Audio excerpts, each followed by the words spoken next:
Evangelho de João, capítulo de número 4. Eu quero trazer uma mensagem muito simples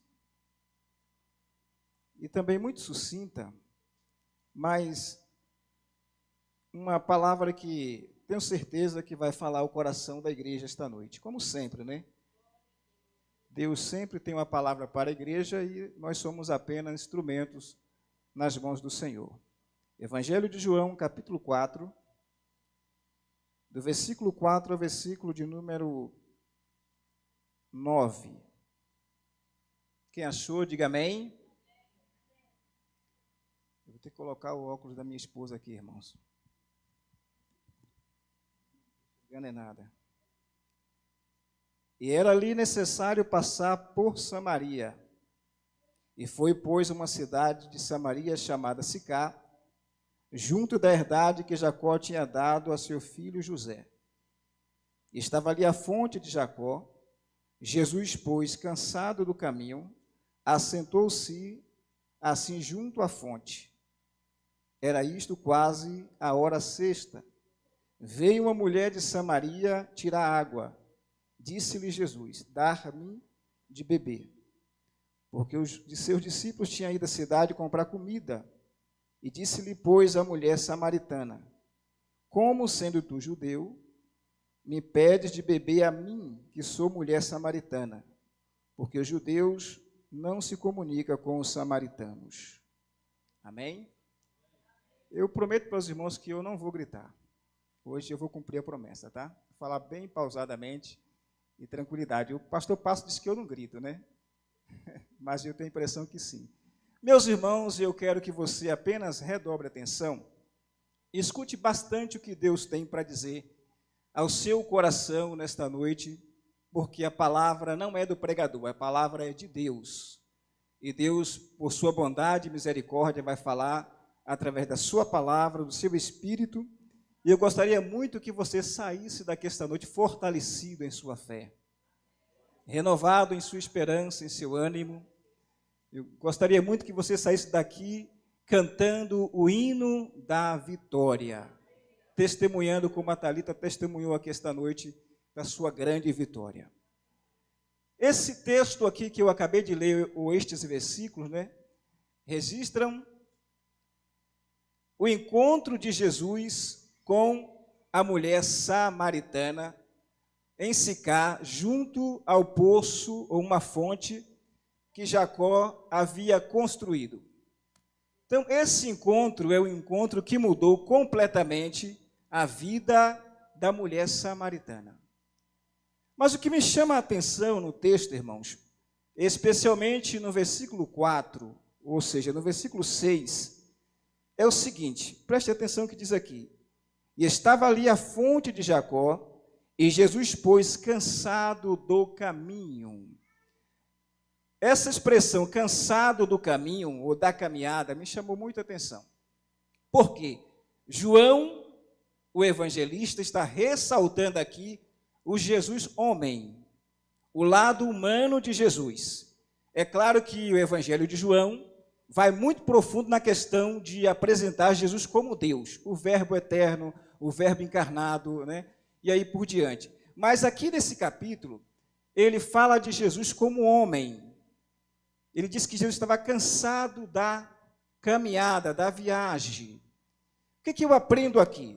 Nós sabemos, e todo mundo sabe disso, que Jesus era 100% homem e 100% Deus. Ele ainda é 100% homem e 100% Deus, porque nesse exato momento, Jesus na eternidade está lá como homem e também como Deus. E a única ferida, ou feridas que ele ainda possui, está nas suas mãos. Então ele está lá como homem.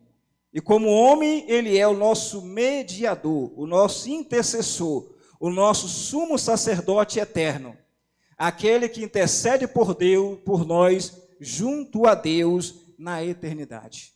Mas como homem, ele sentiu cansaço, como homem ele sentiu sede, como homem ele sentiu fome, como homem ele precisou descansar, precisou dormir, como homem ele sentiu dores, como homem ele sentiu tudo isso que nós, seres humanos, sentimos.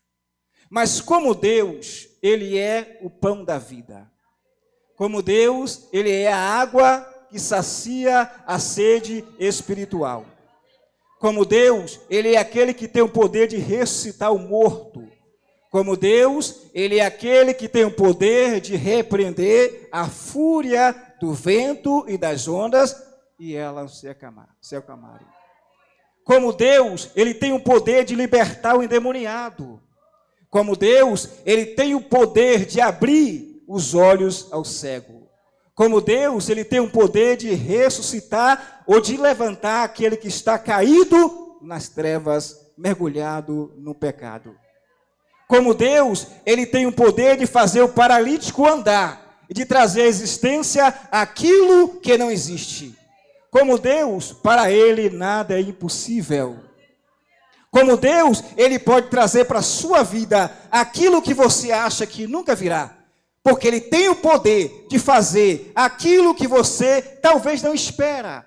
Aquilo que você talvez não está nem conjecturando, mas está nos planos de Deus e vai chegar para a sua vida, para que o nome dele seja glorificado.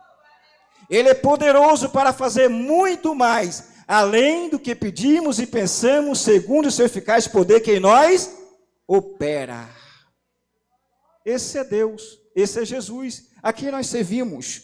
Ele é, o que é que ele é? Vou falar rapidamente aqui. Ele é o nosso Salvador eterno. Quando José, vou falar bem pausadamente, irmãos, estava para deixar Maria, porque Maria engravidou, e José pensou em sua cabeça que Maria o havia traído.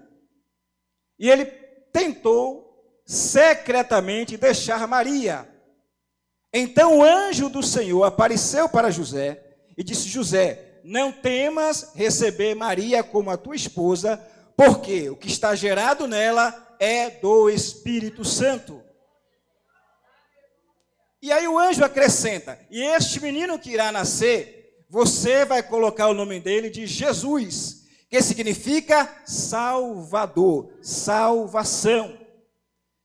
E no Atos dos Apóstolos, capítulo 4, versículo 12, está escrito que debaixo do céu, nenhum outro nome é dado entre os homens pelo qual devamos ser salvos. Jesus Cristo, homem.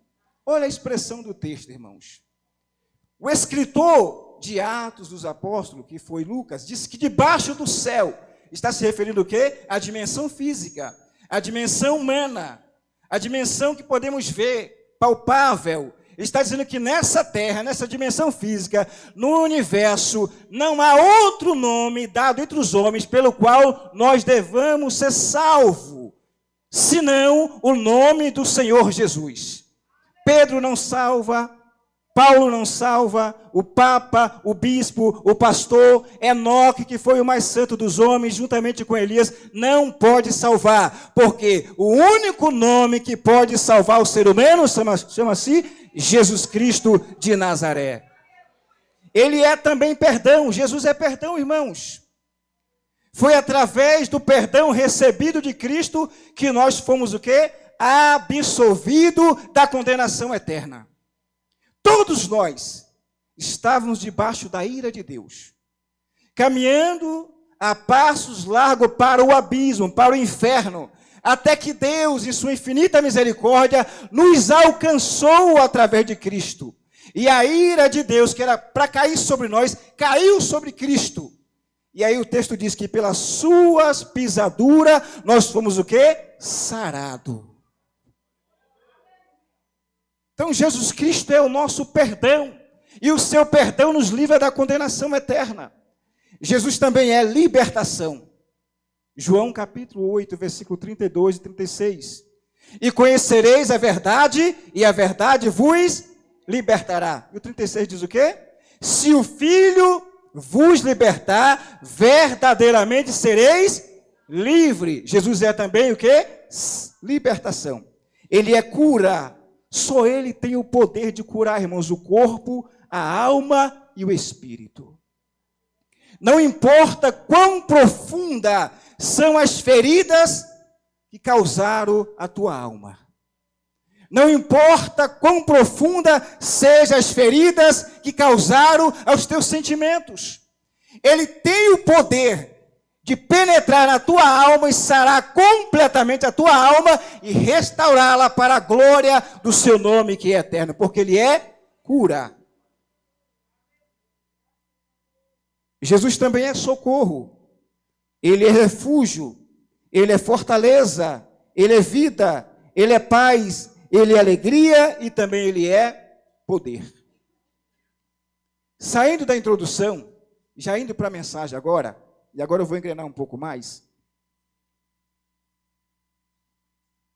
O encontro com Jesus produz mudança, transformação, cura e libertação. O encontro com Jesus produz o que, irmãos? Primeiro, mudança. Segundo, transformação. Terceiro, cura. E quarto, libertação. Jesus estava em Cafarnaum, na casa de Pedro ou da sogra de Pedro. E a notícia correu por Cafarnaum que Jesus estava na casa. E uma grande multidão afluiu, correu para onde Jesus estava. De tal maneira, meus irmãos, que a casa encheu, ficou cheia. E a casa naquela época, irmã Eliana, não era tão grande como hoje, naquela comunidade. No máximo, uma casa judaica tinha 3 cômodos. Uma sala, uma cozinha e um quarto. Não era uma mansão, uma casa da sogra de Pedro. Era uma casa pequena. E a casa encheu, de tal maneira que ninguém podia entrar e nem sair da casa. Ao redor da casa tinha uma multidão, dentro da casa tinha muita gente, e no meio daquela multidão estava Jesus pregando e ensinando a palavra de Deus. E de repente, 4 amigos, quanto? 4 amigos, sabendo também que Jesus estava na casa de Pedro, da sogra de Pedro, lembrou de um amigo que eles tinham. E esse amigo era um paralítico, preso a uma cama. O homem não podia andar, o homem não podia sair de casa, ele era dependente de pessoas, para comer, para vestir, para ir ao banheiro, para sair de casa para algum lugar, alguém tinha que levá-lo, tinha que carregá-lo. Mas os 4 amigos disseram, vamos buscá-lo. E introduzi-lo à presença de Jesus. E eles foram buscar o paralítico, irmãos. Pegaram o paralítico e levaram para a casa onde Jesus estava.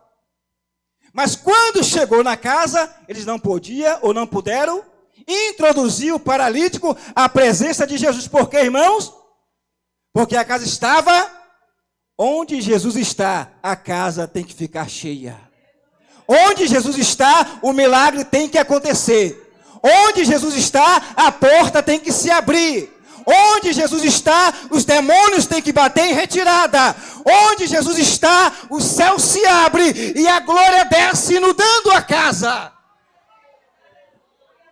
Mas eles não podiam entrar. Então o que eles fizeram, irmãos? Tiveram uma ideia.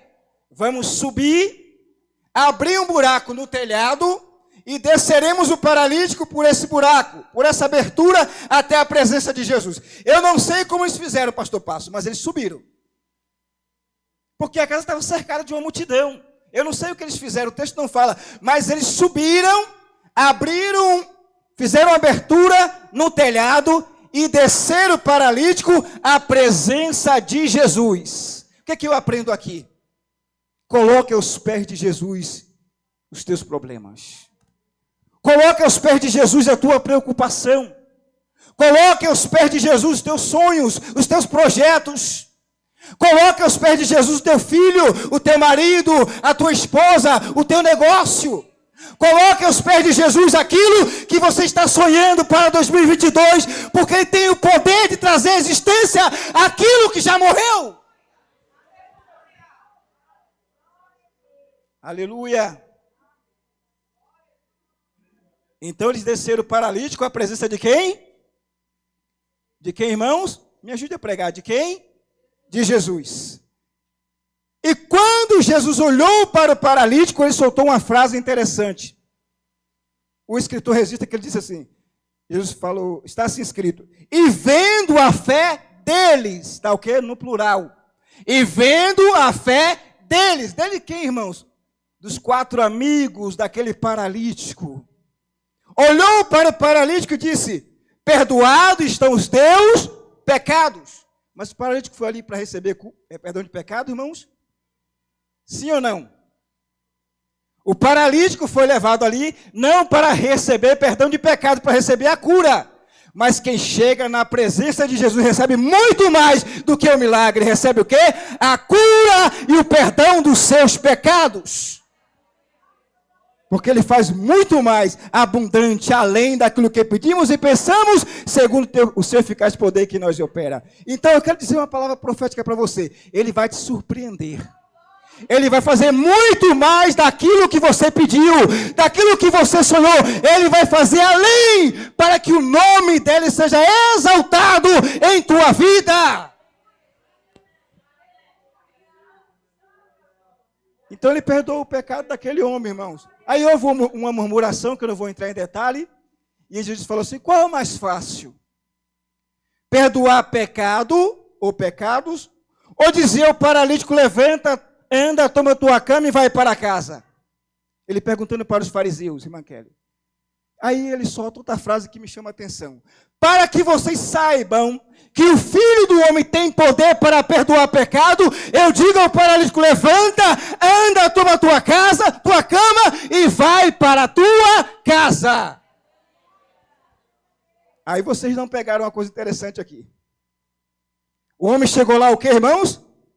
Carregado por 4 amigos. Aí tem uma primeira revelação importante.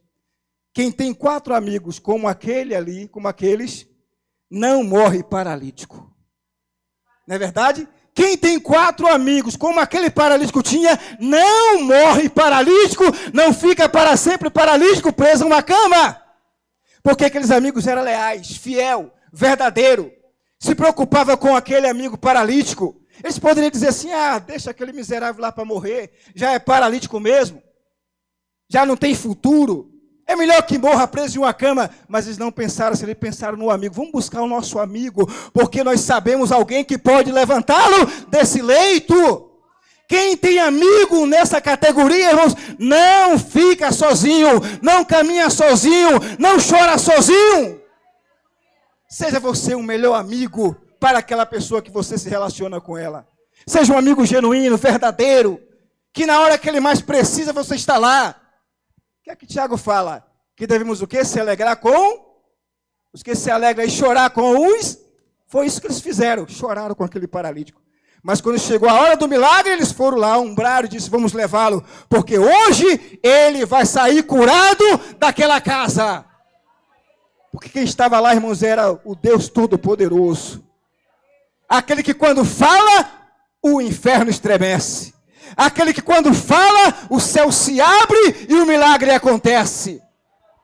Agora, outra coisa que eu aprendo. Ele chegou lá, o que, irmãos? Paralítico, preso a uma cama. Como aquele homem saiu de lá? Saiu o quê? Saiu. Olha, pare e pense comigo. Ele chegou paralítico e saiu, ó. E mais do que isso, saiu com a cama. Sabe por que ele levou a cama nas costas? A cama é um testemunho de que o milagre havia acontecido. Não importa como você chegou aqui esta noite. Não importa como chegou a tua alma aqui esta noite. Não importa como chegou o teu espírito aqui esta noite. Se chegou paralisado pelas lutas, pelas provações, pelas batalhas. Hoje eu venho como profeta do Senhor dizer para você: há milagre vindo em tua direção agora. Aleluia. Você vai sair daqui glorificando o nome do Senhor Jesus. Tenho mais 5 minutinhos. Pregador não tem jeito não, acaba gritando. Eu já falei que eu admiro o pastor que ele prega uma serenidade, né? Rebeca e outros mais, mas eu não consigo, irmãos. Mas suporto o grito histérico do pregador, tá? E para finalizar, eu quero dar outro exemplo de quem se encontra com Jesus não sai da mesma forma que entrou. Quem lembra do Gadareno? Gadareno, ele tinha uma legião de demônios. Sabe o quanto é uma legião? De 4 a 6 mil demônios. Pensa que é pouca coisa, irmãos? O Gadareno tinha de 4 a 6 mil demônios. Uma legião é isso. E quando Jesus entrou na cidade de Gadara, aquele homem saiu levado pelos demônios ao encontro de quem? De Jesus. Eu quero só falar alguns detalhes aqui, já para fechar. Quando Jesus chegou na cidade de Gadara, como foi que ele encontrou o Gadareno? Ele encontrou o Gadareno de tal maneira, veja aqui, deixa eu ler aqui, irmãos. O Gadareno não tinha vida própria, primeira coisa. O Gadareno não tinha o quê? Vida própria. Ele não tinha poder de escolha, ele não tinha poder de decisão, ele não ia para onde ele queria ir, ele não estava onde ele queria estar, porque ele não tinha vida própria. O que isso significa, pastor? Porque aquele homem era completamente dominado por uma legião de demônios. E aquela legião anulou, primeiro, a identidade daquele homem. Aquele homem não sabia quem ele era. Anulação de identidade. Segundo, o demônio anulou o livre-arbítrio daquele homem. Ele não ia para onde ele queria, livre-arbítrio. Terceiro, limitou aquele homem a uma prisão e uma escravidão da qual ele não poderia sair por conta própria. E tem mais coisa que o tempo não permite. Segundo, aquele homem não podia se relacionar socialmente com ninguém. Ele não tinha relacionamento social, irmã Kelly. Ele não tinha amigos. Ele não tinha um parente. Tinha parente, mas não poderia se relacionar com seus parentes. Vamos supor que ele tinha esposa, não poderia se relacionar com sua esposa, com seu pai, com a sua mãe, com seus amigos, porque ele era um endemoniado, dominado completamente pelos demônios, e por essa razão, ele não poderia ter relacionamento social. 3, estava completamente à mercê dos demônios. Escravo na mente, na alma, no espírito e no corpo. 4, não tinha descanso. Quem já leu esse texto aqui? Diz que aquele homem não dormia, era 24 horas por dia, andando de cemitério em cemitério, sem descanso. Aquele homem não tinha descanso, não tinha repouso. Se ele não tinha descanso e não tinha repouso, também não tinha uma boa alimentação. Não tinha uma boa saúde. Isso significa dizer que aquele homem estava debilitado fisicamente e também espiritualmente. 4, o 5, não tinha paz, não tinha alegria e era uma ameaça a todos que se aproximavam dele. Essa era a situação daquele homem. Até o dia em que ele se encontrou com quem? Com Jesus Cristo Nazareno. Quando ele se encontrou com Jesus, irmãos, a vida daquele gadareno foi mudada radicalmente. E se você já leu o texto que está em Marcos, capítulo 5, verso 1 a 20, você vai ver os detalhes. Aquele homem que era tudo isso que eu acabei de dizer, quando ele foi liberto por Jesus, olha o que diz aqui o versículo de número 15. Quando vieram da cidade para ver o que tinha acontecido, acharam o homem o quê? Assentado aos pés de Jesus. Segundo, aquele homem andava nu. Agora o versículo 15 vai dizer ainda que ele estava o quê, irmãos? Vestido. Assentado e vestido. 3. Ele estava o quê? Em sã juízo. Versículo de número 15 também. Aquele homem que não tinha domínio próprio, que não tinha liberdade, que era escravo em sua mente, agora estava em são juízo. Voltou à sua normalidade. E para finalizar, irmãos, aquele homem foi salvo pelo poder da graça. E aí ele disse para Jesus, e aqui eu acho interessante, Senhor, deixa eu te seguir. deixa eu ir contigo. Sabe o que Jesus falou para aquele homem? Não, você não vai comigo. Você vai para os teus, significa que ele tem o quê? Família, você vai voltar para a sua família, para os teus, e vai dizer para eles quão grandes coisas fez o Senhor por ti. Aquele homem estava endemoniado, irmãos, com uma legião, mas quando encontrou Jesus, saiu dali um evangelista, um missionário. Porque é isso que acontece com aquele que se encontra com Jesus. E finalizando, pare um pouco agora e olhe para o seu passado. Quem era você? Quem éramos nós? Quem eu era no passado? Como você chegou à igreja? Qual era a situação espiritual e moral sua? Mas você tomou um banho de sangue. Não sangue de bode, de galinha, de carneiro, mas o sangue do Cordeiro de Deus que tira o pecado do mundo. Você tomou um banho de sangue, um banho de graça, e hoje está sentado nessas cadeiras, adorando, glorificando e louvando aquele que mudou a sua vida e a sua história. Será que ele não tem poder para mudar a situação que você está vivendo? Será que ele não tem poder para abrir essa porta que você está orando por ela? Será que ele não tem poder para salvar aquela pessoa pela qual você está orando? Para curar aquela pessoa pela qual você está orando? Sim, ele vai ouvir o seu clamor e mudar a sua história. Aleluia. Clama a mim, e eu fecho aqui agora. E responder-te-ei, e anunciar-te-ei coisas grandes e firmes que não sabes. Ele ouviu quando você clamou. Ele ouviu quando você chorou. Ele ouviu e viu quando você ajoelhou e abriu o coração para dizer: Senhor, eu não aguento mais. Deus está me revelando aqui agora, irmãos. Alguém disse isso ainda esta madrugada. Eu não suporto mais o peso dessa provação. Se o Senhor não agir na minha vida e mudar essa causa, eu vou desistir. Você disse bem assim. Para você saber que o Espírito Santo está falando. Mas ele disse para você: esta noite, eu mudei o pregador para você ouvir que ele vai entrar nessa causa, ele vai mudar essa situação, e o nome dele será glorificado naquilo que ele vai fazer em sua vida e através da sua vida. E depois você vai contar o testemunho aqui no próximo culto. Que Deus abençoe, irmãos.